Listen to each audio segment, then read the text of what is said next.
We are back in studio because it is almost time for the Colts to come back for training camp at Grand Park starting next week. I'm Larra Overton alongside JJ Stankevitz, and a lot of storylines to look forward to. You have quarterbacks and rookies who will report to camp on Saturday. Vets will report on Tuesday there in Westfield for the very first practice on Wednesday, July the 28th. And JJ, despite the fact that the players may have been gone and away from the facility for about a month and a half, a lot of guys have still been around doing their individual work, just no organized activities, so to speak. What have you learned about this team in that time? Because the work has never stopped for you. You've done like position group previews. You've done a lot of digging on some different storylines, guys to watch, players to watch, and those really competitive battles that we will have in camp. What are you looking to in terms of what you've learned over these recent weeks? Yeah, well, Larra, I've also spent quite a bit of time on NFL Game Pass trying to catch up on last season's games. And what I've learned about this team is that I really like the depth that this team has. I mean, you look at the defensive line and what Chris Ballard did, obviously with Nico Autry and Justin Houston leaving in free agency, but then drafting Dio Odangbo and Kwity Paye in the second and first round, going out, signing Isaac Rochelle and Antoine Woods, getting Andrew Brown off of waivers. There's a lot of depth on that defensive line. And then the other guy I'm really interested in, at least as we're looking ahead to training camp, is Komoko Turay. Because looking into his background and his tape, he was one of the 20 most efficient pass rushers in the NFL in 2018 as rated by Pro Football Focus.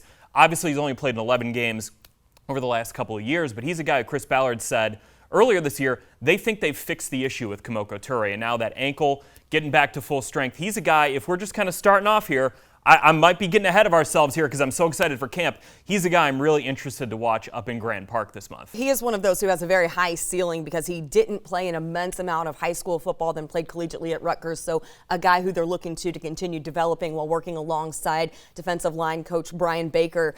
It is an intense training camp when you talk about not only the battles, the competitiveness, but also just the number of practices. You have 19 opportunities to get up to Grand Park. Of course, free to the fans. All you have to do is go online and get your ticket. So a lot of opportunities to do so. You have 3 preseason games, and the team will stay at Grand Park through the duration of the preseason. You also have those joint practices to look forward to with the Carolina Panthers that are going to be a whole lot of fun. You mentioned, of course, that defensive line depth. What are some other areas within this roster that you see as being incredibly competitive and making it really difficult on those guys in the front office who are going to have to make those roster cuts in August? Well, I think quarterback. And we're not talking about Carson Wentz, obviously, right? But the backup quarterback battle between Jacob Eason, Sam Ellinger, Jalen Morton, that's going to be really competitive, Larra, because you look at those guys' backgrounds, none of them have thrown a pass in the NFL in a preseason game or otherwise. Jacob Eason last year, of course, because of the pandemic and the way things shook out, didn't really practice all that much either. So everyone's kind of starting on an even playing field. And even just watching in OTAs, I know you noticed it too, that was getting competitive already with those guys. And it's going to be very healthy. You know, Eason, Ellinger, Morton, these are guys who have a lot of talent. Obviously, Eason and Ellinger, recent draft picks. That's something I'm very excited to watch up at Grand Park. And then in these preseason games, that's where the separation is going to occur between trusting not only the players around them, but the coaching staff. You know, can Jacob Eason take that next step with Marcus Brady, who's now the offensive coordinator after being the quarterback's coach last year? Can Sam Ellinger come in, take that winning mentality he had at Texas and apply that now into the NFL? There's a lot of intrigue at that spot. A lot of intrigue also because you have guys who have really different strengths and skill sets that they bring into the room. It's going to be beneficial for Jacob Eason to have had that 1 year in the system, especially considering in his college career he didn't get great continuity because he transferred and had the time in between, all of that. When you look at the quarterbacks who you have behind Carson Wentz, what are those different strengths that you're looking to, and how much will that play into how they fit within that final roster cut down to 53? It's going to be really interesting, Larra, because Eason's got that kind of typical quarterback body and that typical quarterback profile, right? He's got the big arm. He looks like he's got the size, you know. But then there's Sam Ellinger, a guy who's a very mobile, very dynamic threat who can both throw it, can both run it. I'm interested to see how those guys both kind of play out as they grow and develop as NFL quarterbacks and how they work in these training camp practices with their teammates, how they come in and out of the huddle, these types of things. Because you're right, I mean, Eason does have a year in this offense. A year just being around teammates and coaches certainly will help him. But, I mean, I'm not counting Sam Ellinger out. That guy is so competitive. He's a guy who, the Colts, again, that winning mentality was what really drew them to him from the time he spent at Texas. That's going to be a really competitive battle. But, of course, they're battling to back up Carson Wentz, who is going to be the focus of training camp up at Grand Park. Looming questions that we have that you're looking to be answered. You mentioned just briefly Dayo Odeyingbo. A few of the guys coming from an injury perspective. It'll be interesting to see where Eric Fisher comes in, of course, coming off of that season-ending injury that he had in the playoffs last year while he was still with Kansas City. You mentioned Dayo, and then, of course, you have Marlon Mack coming off the Achilles injury of his own. Tons of depth within that running back room. You mentioned depth on the defensive line.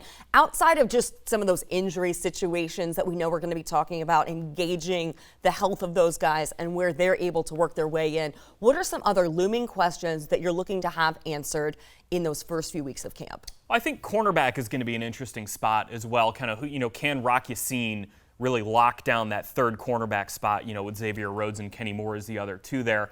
That's kind of at the top of my list. Another one, what kind of shakes out at linebacker next to Darius Leonard and Bobby Okereke, guy Matthew Adams, Zaire Franklin, these guys coming in there.